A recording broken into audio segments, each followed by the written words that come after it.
saya nggak bisa nyebut Komisi 1 kalau ada pandangan saya pribadi.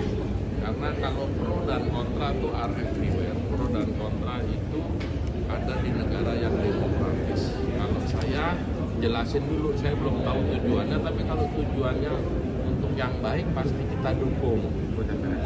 Yang paling kita jaga di Republik ini kan moral dasar. Disuruhnya begini, petugasnya dijalanin ada tugas tambahan. Nah ini yang harus kita jaga. Kalau memang pendapatan pajak kita, jangan sampai ini menakutkan bagi wajib pajak. Kalau hemat saya, kalau memang sebelum ini diturunkan, paling nggak diundang dulu. Para wajib pajak yang besar-besar diundang, nih negara maunya begini, ini begini, intinya itu. Tapi kalau Komisi 1 ada rencana Pak untuk membahas ini juga, ranahnya akan seperti apa? Kalau ini kan di Komisi 11, maaf saya ngeliatkan ini kan di Komisi 11. Keuangan tadi juga ada Pak Ricardo, Direktur dari Pajak, dan juga staf ahli Menteri Keuangan tentang pengawasan pajak. Jadi hibah ini kalau hemat saya sekali lagi negara lain mau membantu, kita harapkan kita dapat know-how-nya, dapat teknologinya, dan ke depan penelitian kita harus lebih untuk yang bisa digunakan di lapangan. Oke? Ada senjata itu Ini hibah. Maksudnya ya, kalau ini detail teknis gini kita nggak tahu. Yang jelas ini tentu bukan misi untuk perang. Kalau yang mana dikasih, dia lebih mungkin untuk jaga perbatasan di luar, dan untuk momen-momen tertentu helikopter mendarat. Ya kita juga bangga punya seperti ini walaupun ini baru dikasih. Sekali lagi saya terima kasih Komisi 1 berterima kasih kepada pemerintah pusat. Oke ya. Terima kasih.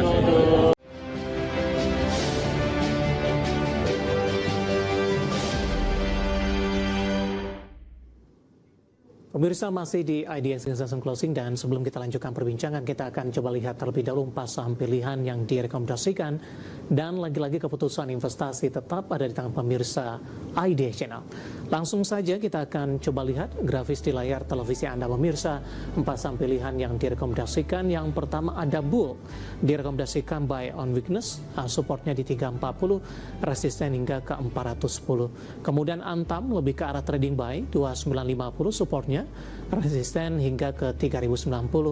Aman buy on weakness 3350, resistennya hingga ke 4050. Dan terakhir dari consumer ada Unilever, buy on weakness, supportnya di 1660, resisten ke 1855 rupiah per sahamnya. Bull, Antam, Aman, dan Unilever, dan lagi-lagi keputusan investasi tetap ada di tangan pemirsa IDX Channel. Pak Didit, kita lanjutkan kembali Pak. Ada Bull Pak, buy on weakness. Tadi juga kita sudah lihat dari support dan resistennya.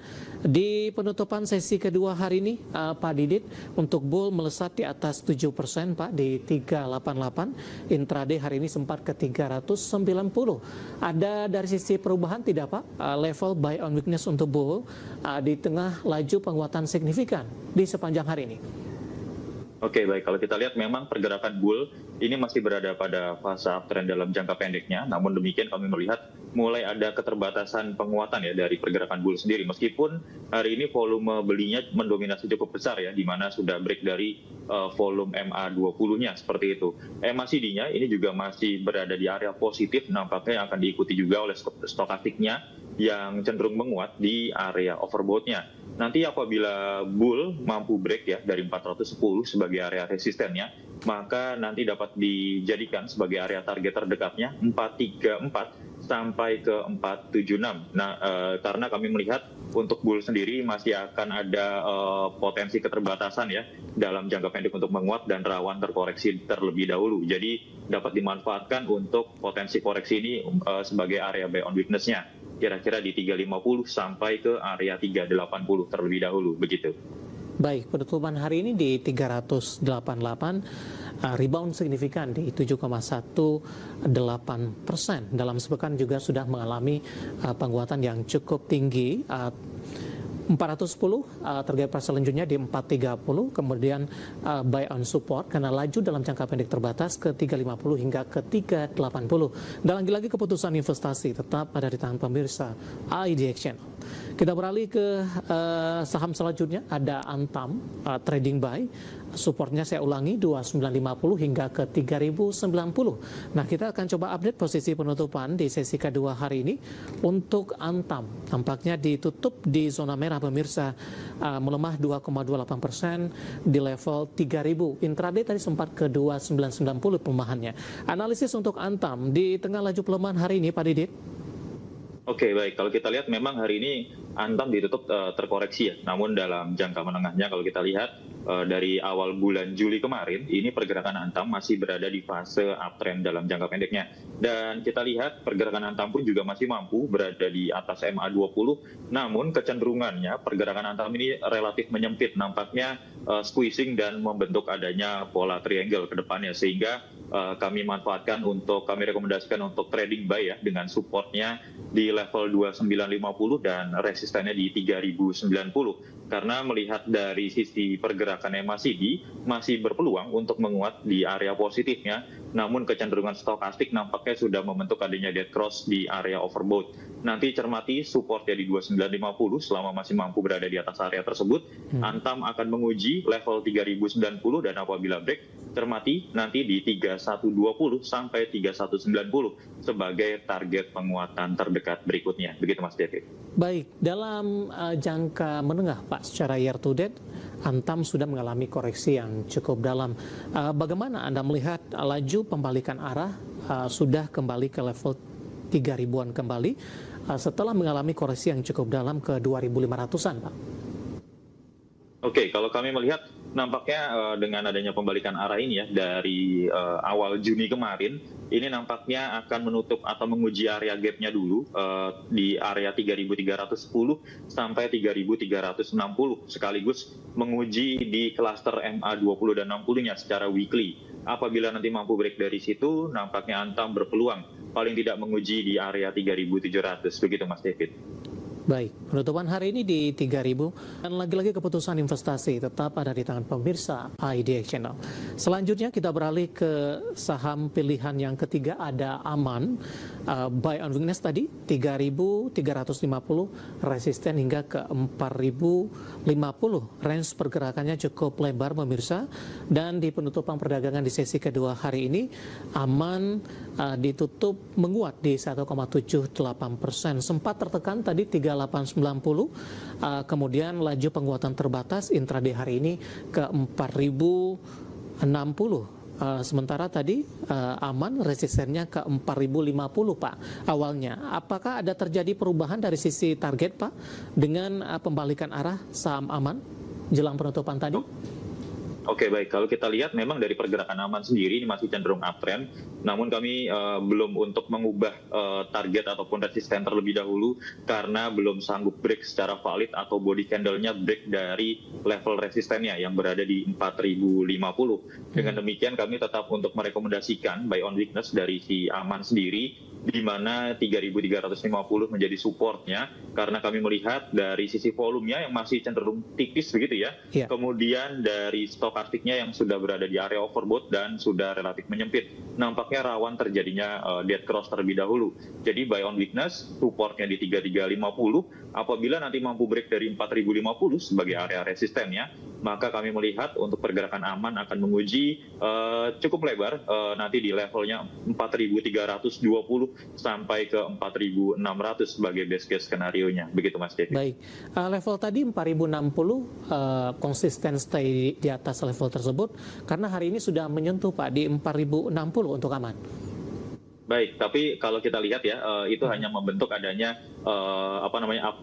shadow saja ya. Jadi ada wick ataupun hanya shadow saja, bukan bodinya yang break. Jadi kami melihat 4.050 masih menjadi resistennya begitu. Baik, secara teknikal Aman salah satu yang termasuk saham yang posisi range-nya cukup lebar, Pak Didit. Naik signifikan kemudian juga mengalami koreksi yang cukup dalam. Bagaimana Anda melihat posisi teknikal untuk Aman dengan pola tersebut? Oke, kalau kita lihat memang polanya ini masih cenderung uptrend, namun kecenderungannya ini sudah mengerucut ke atas begitu ya. Kami khawatirkan akan adanya pembalikan arah terlebih dahulu untuk Aman melihat dari stokastiknya yang nampaknya berpotensi terjadinya dead cross ke depannya untuk berjaga-jaga sehingga nanti untuk buy on weakness terlebih dahulu di Aman. Baik, dari Aman kita beralih ke saham pilihan yang terakhir dari konsumer ada Unilever, buy on weakness 1660, resisten tadi ke posisi 1855 pemirsa. Nah kita akan coba update juga posisi penutupan perdagangan di sesi kedua hari ini, di mana Unilever menguat di 2% di 1735. Posisi banyak di level berapa Pak untuk Unilever dengan capaian di penutupan sesi kedua? Oke, kalau kita lihat ini capaiannya sudah break ya dari MA20-nya untuk Unilever. Namun kalau kita melihat dari bulan April gitu ya, ini kondisinya masih relatif sideways dalam jangka menengah yang dari bulan April hingga hari ini gitu ya. Namun yang menariknya 3 hari berturut-turut ini masih didominasi dengan munculnya volume pembelian untuk Unilever sendiri. Maka dengan demikian kami rekomendasikan untuk buy on weakness di Unilever dengan area support yang dapat kami perkirakan itu berada di 1660 dan resistnya di 1855. Untuk area pembeliannya nanti dapat dicermati di 1700 sampai ke level 1725 dengan area target yang dapat kami perkirakan di 1960 sampai ke 2020 sembari mencermati dari sisi volumenya terlebih dahulu seperti itu. Baik, saham Unilever juga sudah mulai bergerak naik Pak ketika mengalami koreksi yang cukup dalam beberapa waktu terakhir ini. Bagaimana Anda melihat prospeknya dari sisi jangka menengah ataupun jangka panjang dan juga dari sisi kinerja terdampak tidak Pak dari pelemahan nilai tukar rupiah?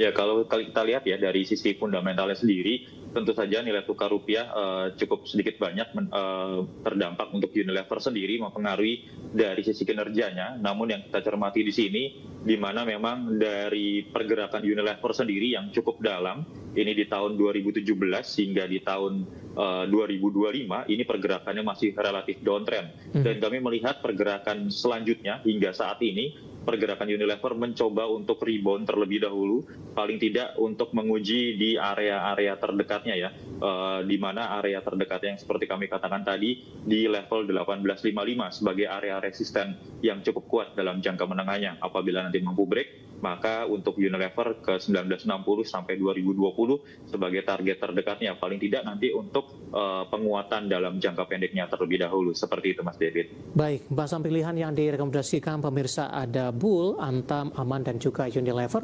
Dan lagi-lagi keputusan investasi tetap ada di tangan pemirsa IDX Channel.